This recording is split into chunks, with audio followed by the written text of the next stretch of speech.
चलो। छोड़ो मुझे, चल रही हूँ ना।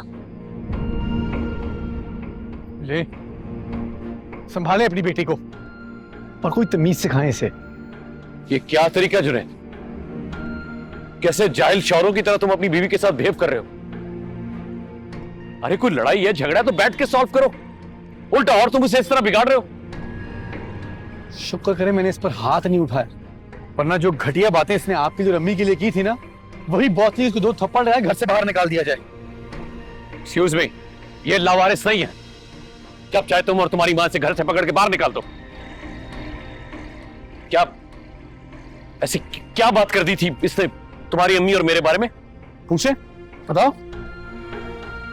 जो घटिया बातें इसने आपके लिए रम्मी के लिए की हैं, वो मैं अपने बड़ों के बारे में ना सोच सकता हूं ना कर सकता हूं। मुझे अपनी अम्मी के किरदार पे कोई शक नहीं है। जब मेरे अब्बू उनको छोड़कर गए थे तो वो चाहती तो वो आसान रास्ता चुन सकती थी, मगर उन्होंने मेरे लिए और फरीद भाई के लिए मुश्किल रास्ता चुना। तन्हाई की जिंदगी गुजारी, उस 4 दीवारी में रह के पैसे कमाए, हमें बड़ा किया। आज जब मोहल्ले में से मैं और फरीद भाई गुजरते हैं ना, तो लोग कहते हैं वो देखो रुखसाना का बेटा जा रहा है।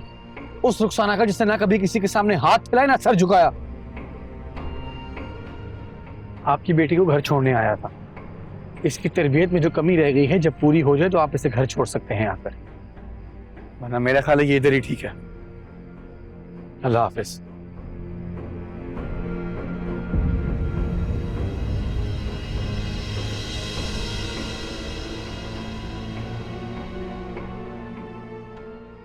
जुनैद, जुनैद ठहरो, मेरी बात सुनो।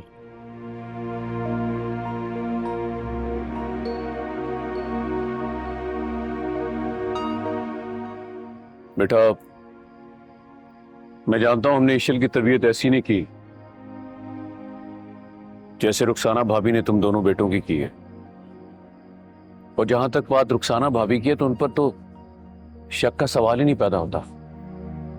मैं ये भी मानता हूं कि कोई गलती होगी ईशल से, लेकिन बेटा ये भी तो हो सकता है कि तुम्हारे और तुम्हारी अम्मी की सुनने में कोई मुगालता हो गया हो। अगर मैंने खुद ना सुना होता तो मुझे भी यकीन आता कि ईशल ने ऐसी बातें की। मैं जब अम्मी कमरे में गया तो वो ईशल के हाथ जोड़ी थी, पांव तक पड़ रही थी कि ऐसे सवाल मत करो, मगर ईशल के इल्जाम लगाने से पीछे ही नहीं हट रही थी, और ना ही उसने मेरे कहने पे अम्मी से माफी मांगी। अब आप बताइए, अगर आप मेरी जगह होते तो क्या करते? तुम ठीक कह रहे हो बेटा, तुम्हारी जगह कोई और होता तो शायद इससे भी ज्यादा गुस्सा करता। लेकिन बेटा, इस मसले का ये तो नहीं कि तुम ईशल को छोड़ के चले जाओ। तो आप बताइए क्या हाल है इस मसले का? मैंने बहुत कोशिश की थी कि यह मसला सिमट जाए। ईशल से कहा अम्मी से माफी मांगे, लेकिन वो माफी मांगने को तैयार ही नहीं। तो फिर मुझे यही एक हल नजर आया कि मैं उसे आपके पास आकर छोड़ दूं, ताकि आप उसे समझाएं। मैं यकीनन उसे समझाऊंगा, और वो रुखसाना भाभी से माफी मांगी, मैं तुमसे वादा करता। तुम यही रुको, मैं ईशल को लेकर आता। नहीं चचा, मैं ईशल को साथ नहीं ले जा सकता। आप उसे समझा दीजिएगा, अगर वो समझ गई तो आप उसे घर छोड़ दीजिएगा आकर। मुझे इजाजत दीजिए।